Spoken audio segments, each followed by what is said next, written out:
Johnny Depp wins lawsuit against ex-wife Amber Heard. A jury on Wednesday awarded Johnny Depp more than $10 million in his libel lawsuit against ex-wife Amber Heard, vindicating his stance that Heard fabricated claims that she was abused by Depp before and during their brief marriage. The jury also found in favor of Heard, who said she was defamed by Depp's lawyer when he called her abuse allegations a hoax. The jury awarded her $2 million in damages. The verdicts bring an end to a televised trial that Depp had hoped would help restore his reputation, though it turned into a spectacle of a vicious marriage. Body. Throughout the trial, fans, overwhelmingly on Depp's side, lined up overnight for coveted courtroom seats. Spectators who couldn't get in gathered on the street to cheer Depp and jeer Heard whenever they appeared outside. Heard said she was heartbroken by the verdict. "I'm even more disappointed with what this verdict means for other women. It's a setback. It sets back the clock to a time when a woman who spoke up and spoke out could be publicly humiliated. It sets back the idea that violence against women is to be taken seriously," she said in a statement posted on her Twitter account. Depp sued Heard for libel in Fairfax County Circuit Court over a December 2018 op-ed she wrote in The Washington Post describing herself as a public figure representing domestic abuse. His lawyers said he was defamed by the article even though it never mentioned his name. While the case was ostensibly about libel, most of the testimony focused on whether Heard had been physically and sexually abused, as she claimed. Heard enumerated more than a dozen alleged assaults, including a fight in Australia, where Depp was shooting a Pirates of the Caribbean sequel, in which Depp lost the tip of his middle finger and Heard said she was sexually assaulted with a liquor bottle. Depp said he never hit Heard and that she was the abuser, though Heard's attorneys highlighted years-old text messages Depp sent apologizing to Heard for his behavior as well as profane texts he sent to a friend in which Depp said he wanted to kill Heard and defile her dead body.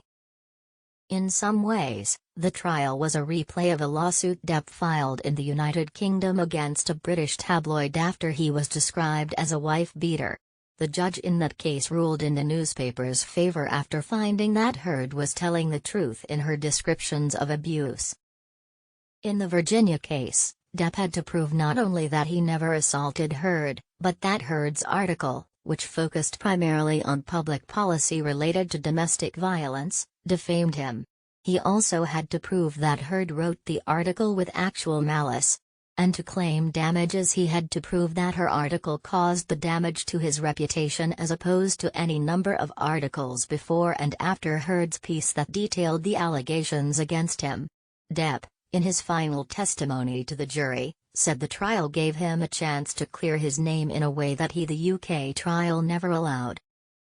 "No matter what happens, I did get here and I did tell the truth and I have spoken up for what I've been carrying on my back, reluctantly, for 6 years," Depp said. Heard, on the other hand, said the trial has been an ordeal inflicted by an orchestrated smear campaign led by Depp. "No matter what happens, I did get here and I did tell the truth and I have spoken up for what I've been carrying on my back, reluctantly, for 6 years," Heard said in her final testimony. The case captivated millions through its gavel-to-gavel television coverage and impassioned followers on social media who dissected everything from the actors' mannerisms to the possible symbolism of what they were wearing. Both performers emerged from the trial with reputations in tatters with unclear prospects for their careers. Eric Rose, a crisis management and communications expert in Los Angeles, called the trial a classic murder-suicide. "From a reputation management perspective, there can be no winners," he said. "From a reputation management perspective, there can be no winners." Depp, a 3-time Best Actor Oscar nominee, had until recent years been a bankable star. His turn as Captain Jack Sparrow in the Pirates of the Caribbean film helped turn it into a global franchise, but he's lost that role. Heard and Depp's teams each blame the other. He was also replaced as the title character in the third Fantastic Beasts spin-off film, The Crimes of Grindelwald. Despite testimony at the trial that he could be violent, abusive and out of control, Depp received a standing ovation Tuesday night in London after performing for about 40 minutes with Jeff Beck at the Royal Albert Hall. He has previously toured with Joe Perry and Alice Cooper as the group Hollywood Vampires. Heard's acting career has been more modest, and her only two upcoming roles are in a small film and the upcoming Aquaman sequel due out next year. Depp's lawyers fought to keep the case in Virginia, in part because state law provided some legal advantages compared with California, where the two reside. A judge ruled that Virginia was an acceptable forum for the case because the Washington Post's printing presses and online servers are in the county.